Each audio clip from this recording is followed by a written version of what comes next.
Welcome to Pre-Market War by Reliance Trading Academy. Girish Mane here, your trader, trainer and mentor. So let us start. This is pre-expiry day for Indian markets. तो कल expiry होने हैं, weekly expiry, इस financial year की पहली weekly expiry. तो Dow Jones से as usual शुरू करते हैं। तो जो डाउ जोन्स के लिए हमने टारगेट्स मार्क किए थे वो सटीक को सारे टारगेट्स अचीव होके, वो टारगेट्स अचीव होने के बाद में वहां से एक रिजेक्शन दिखना शुरू हो गया है। ऑप्शंस के डेटा में भी डाउ जोन्स में शॉर्ट बिल्टअप दिखना शुरू हुआ। तो अभी यहाँ से 33,000 का 33,000 का पहला टारगेट होगा डाउ जोन्स के लिए, और 33,000 के नीचे जाएंगे तो जो लेवल्स हमने ऊपर जाते वक्त मार्क किए थे वही सारे लेवल्स नीचे की तरफ आते वक्त हमारे टारगेट्स बन सकते हैं। ठीक है, तो 33,000 पहला टारगेट होगा। अभी जो हाई बनाया है इसके ऊपर स्टॉप लॉस रख के हम एक शॉर्ट पोजीशन इसमें ले सकते हैं। 33,000 का फर्स्ट टारगेट, और फिर उसके बाद में आगे जैसा डेटा बिल्ड होगा वैसे हम उसको एक्सटेंड कर सकते हैं या प्रॉफिट बुक कर सकते हैं। कंपैरेटिवली डाउ जोन्स के मुकाबले S&P 500 में बहुत जल्दी रिजेक्शन देखने को मिला है, क्योंकि ऊपर 4,200 का टारगेट भी दिख रहा था लेकिन वो नहीं हुआ। बट ये 4,100 के ऊपर अच्छा खासा उसने ब्रेकआउट दिखाया था।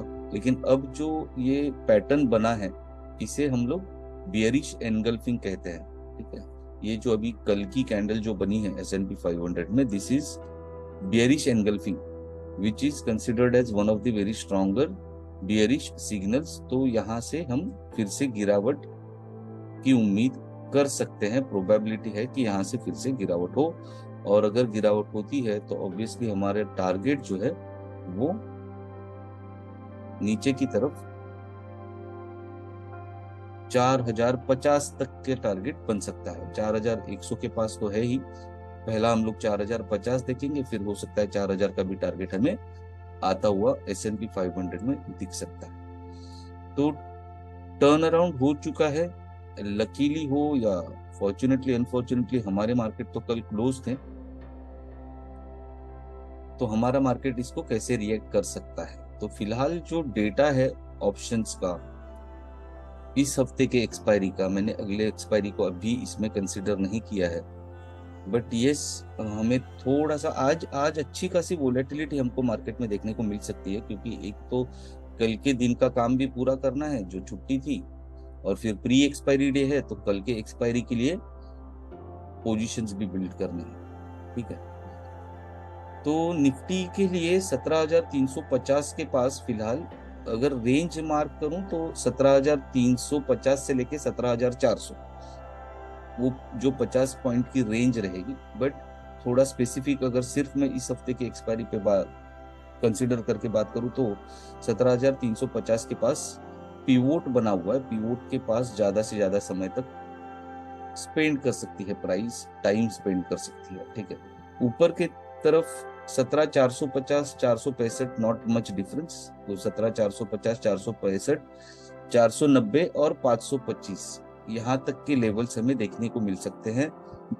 As I have already marked, हमने ये बाउंस शुरू होने से पहले ही ये भी एक गैप जो है अनफिल्ड गैप, इसको मार्क करके रखा है। तो हो सकता है कि इस अनफिल्ड गैप को टच करने के लिए, जो कि 530 के करीब है, तो यहाँ से लगभग 125 पॉइंट तक का मूवमेंट हमें और देखने को मिल सकता है। फिर वहां से हो सकता है हमें एक रिजेक्शन देखने को मिले नीचे की तरफ 17,300 17,270 230 और 200 के लेवल्स तक, क्योंकि यहाँ पर ऊपर जाते समय यहाँ पर भी एक अनफिल्ड गैप मार्केट ने छोड़ दिया है। तो आइदर ये गैप को टच करने जाएगा या ये गैप को टच करने जाएगा। मार्केट ओपन होने के बाद में हमें क्लियर पिक्चर आ जाएगा। बट फिलहाल मुझे ऐसा लग रहा है कि थोड़ा बाउंस होंगे और फिर ऊपर की लेवल से हमें रिजेक्शन देखने को मिलेगा, ऐसा मेरा अनुमान। बैंक निफ्टी ने तो गैप जो हमने मार्क किया था उस गैप को टच करके ही बस वहीं पर गाड़ी अपनी रोक दी थी प्रीवियस सेशन में।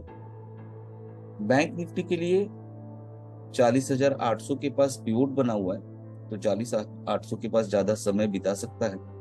ऊपर की तरफ 41,000, 41,070 एंड 41,125 तक के रेंज हमें देखने को आज मिल सकती है। और अगर पूरा का पूरा गैप फिल करना है तो 41,200, 210 तक भी जाता हुआ नजर आ सकता है। और फिर हो सकता है तो वहां से हमें एक शॉर्ट पोजीशन की अपॉर्चुनिटी भी मिल जाएगी। नीचे की तरफ 40,600, 550 और 480 ये रेंज है। और जैसे निफ्टी में नीचे की तरफ गैप छोड़ के मार्केट ऊपर गया था, वैसे बैंक निफ्टी में ये जो अनफिल्ड गैप है, ये हम आते हुए दिनों में, आने वाले दिनों में ये गैप भी फिल होते हुए देख सकते हैं। तो ये रेंज है निफ्टी बैंक निफ्टी के लिए, ये लेवल्स। आप भी क्या करो, एक मैंने मेरे स्टूडेंट के साथ में बात कर रहा था तो उन्होंने कहा कि यार इतने सारे लेवल्स याद रखना डिफिकल्ट होता है। मैंने कहा कि याद रखना डिफिकल्ट होता है तो सिंपल सी चीज है, मैंने ड्रॉ किया है, आप भी अपने चार्ट पे ड्रॉ कर लो, है ना। ड्रॉ करके रख दो तो आपके रेफरेंस के लिए अच्छा रहेगा।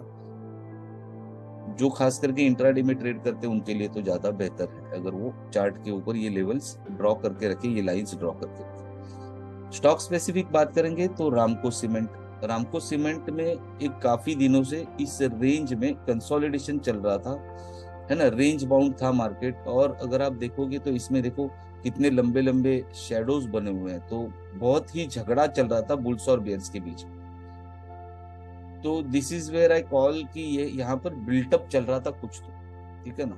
और ये बिल्टअप का ओवरऑल फाइनल नतीजा क्या दिख रहा है, तो नतीजा ऐसा दिख रहा है कि बुल्स जो है वो बियर्स को हराते हुए नजर आ रहे हैं। ऐसा प्रोबेबिलिटी अभी इस जो भी प्राइस एक्शन है, इस प्राइस एक्शन को देखकर ऐसा हम लोग मान सकते हैं कि यार बुल्स ने जो है वो बियर्स को ओवर पावर करना शुरू कर दिया है। तो अगर ये बुल्स की स्ट्रेंथ ओवर पावर कर चुकी है तो 740 750 के बीच में, ये जो मैंने बॉक्स ड्रॉ किया 740 750 के बीच में अगर मुझे एंट्री मिलती है, 740 वुड बी आइडियल। तो मैं ये जो मेरा टारगेट है 800 से लेके 810 के टारगेट के लिए मैं इसमें लॉन्ग पोजीशन इनिशिएट कर सकता हूँ। स्टॉप लॉस कहां पर मैं रखूंगा इसका, ये जो लो है एग्रेसिव रहेगा तो 735 के नीचे मेरा स्टॉप लॉस रहेगा। रिस्क रिवॉर्ड रेशियो बहुत ही फेवरेबल रहेगा, मतलब अगर मैं 750 से भी पकड़ूं तो just let me draw it for you. 750 है ना यहाँ पर, ये छोड़ दीजिए, risk entry price 750, profit level 800 और प्रॉफिट लेवल 800 और 735 पकड़ लो। तो मेरा रिस्क टू रिवॉर्ड रेशियो 1:3 का बन जा रहा है इसमें, तो which is a very good risk to reward ratio. तो डिलीवरी बेस भी अगर किसी को करना है तो काम कर सकते हैं। एफएनओ में थोड़ा हालांकि रिस्की होगा मेरे ख्याल से, लॉट साइज में मुझे याद नहीं है, देखनी पड़ेगी, बट 850 के करीब होगी मेरे ख्याल से। तो this can be a good opportunity, so keep watch on Ramco cements. तो फिलहाल प्री मार्केट रोड में इतना ही, फिर मिलेंगे कल इस फाइनेंशियल ईयर के पहले एक्सपायरी के दिन। तब तक के लिए please don't forget to like, comment, share and subscribe. If you want me to cover any stock in the pre-market road, please feel free to text it to me or to mention it in the comments.